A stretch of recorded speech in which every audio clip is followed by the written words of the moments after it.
Friendship Bets. Thanks for watching the video.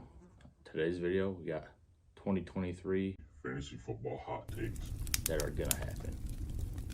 Up first, Justin Herbert will be top 3 quarterback. He's gonna lead the league in touchdown passes. Kellen Moore coming in, likes to throw the ball. Drafted another rookie receiver this year, and Quentin Johnston, so he's got 3 great receivers. Austin Eckler coming out of the backfield, and right now he's being drafted as quarterback 7. No, he doesn't have the greatest rushing upside, but he'll give you some yards on the ground. But he's going to lead the league in touchdown passes. It's happening this year. Up next, got Jonathan Taylor outside of running back 12. Coming off his ankle injury, he's not going to be as explosive as years past. Got a quarterback that rushes the ball a lot now, Anthony Richardson, which leads to less checkdowns for the running back position. So less targets, just overall a bad team. So right now he's being drafted as a running back 5. I don't see him finishing inside the top 12. Not going to happen this year. Up next, preface this by saying if Dalvin Cook signs here, probably not going to happen. But as of now, Dalvin Cook's not there. So Ramondre Stevenson, top 3 running back. Damien Harris is gone. Should leave more work for Stevenson. He's a great pass catcher. Had 88 targets and 69 receptions last year. He's not a bad runner either, averaging 5 yards a carry last season. So got a better offense, replacing Joe Judge and Matt Patricia with Bill O'Brien.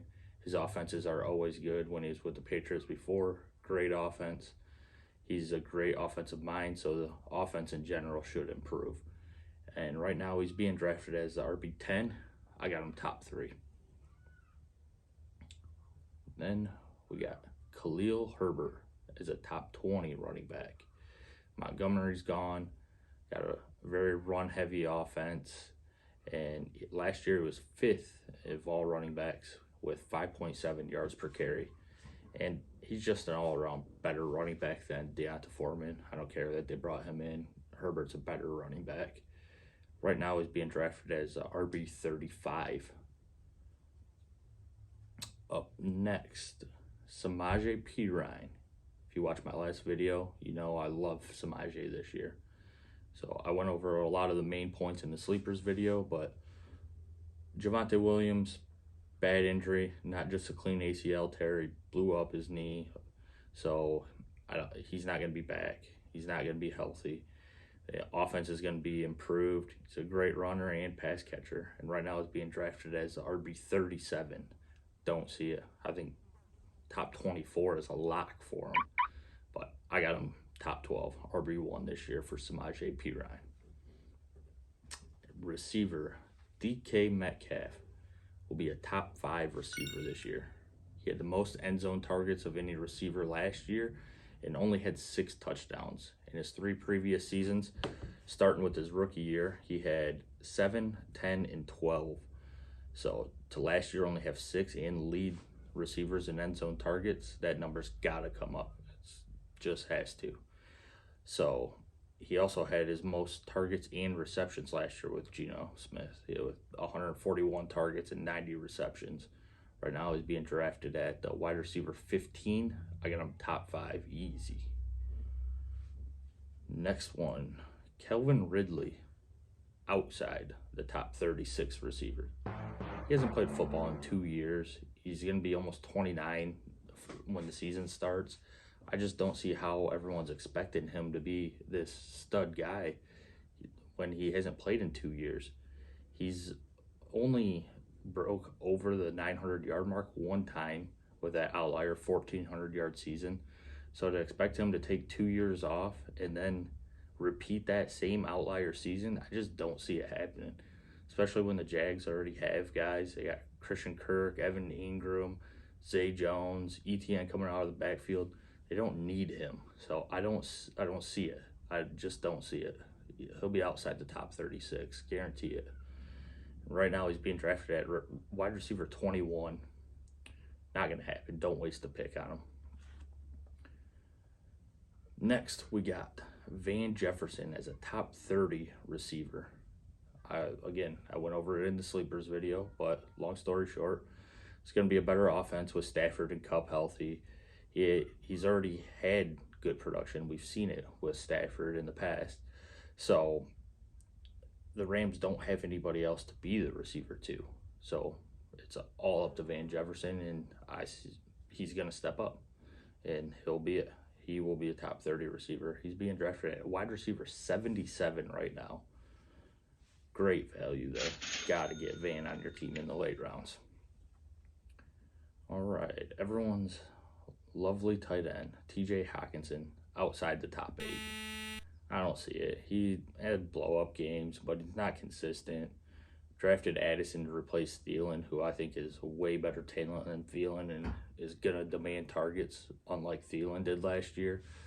And I would say outside the top 12, but tight end is so bad that anybody can get inside the top 12. So I'm going to outside the top 8, being drafted at tight end 3 early in your draft, wasted pick. Don't do it.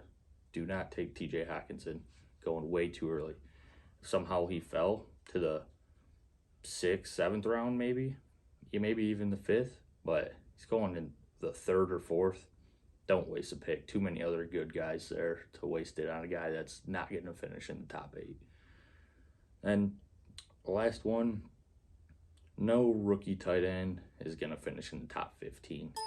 This one isn't too hot of a take. No one's being taken too early, but historical data tells us that this is a safe bet. Rookie tight ends just don't produce.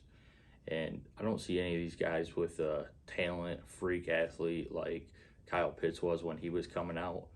So that year, Kyle Pitts finished at 7 his rookie year, but none of these guys are going to do that. If you want to take a shot, I think it's a wasted pick in my opinion.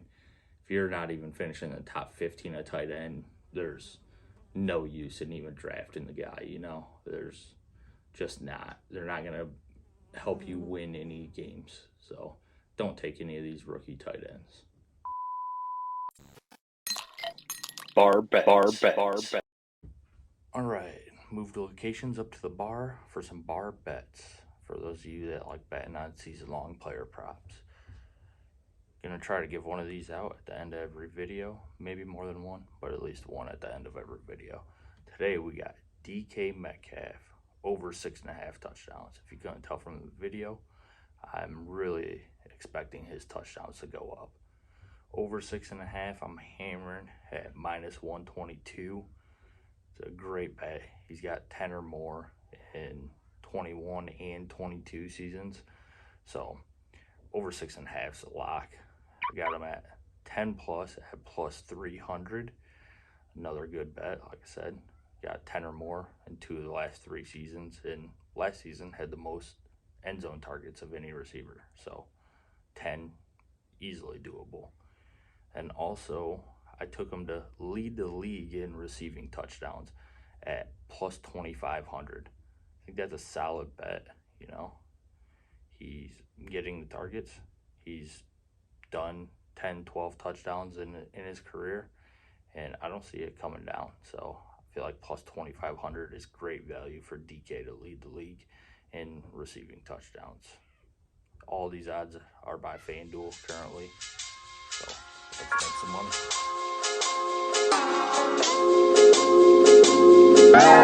money.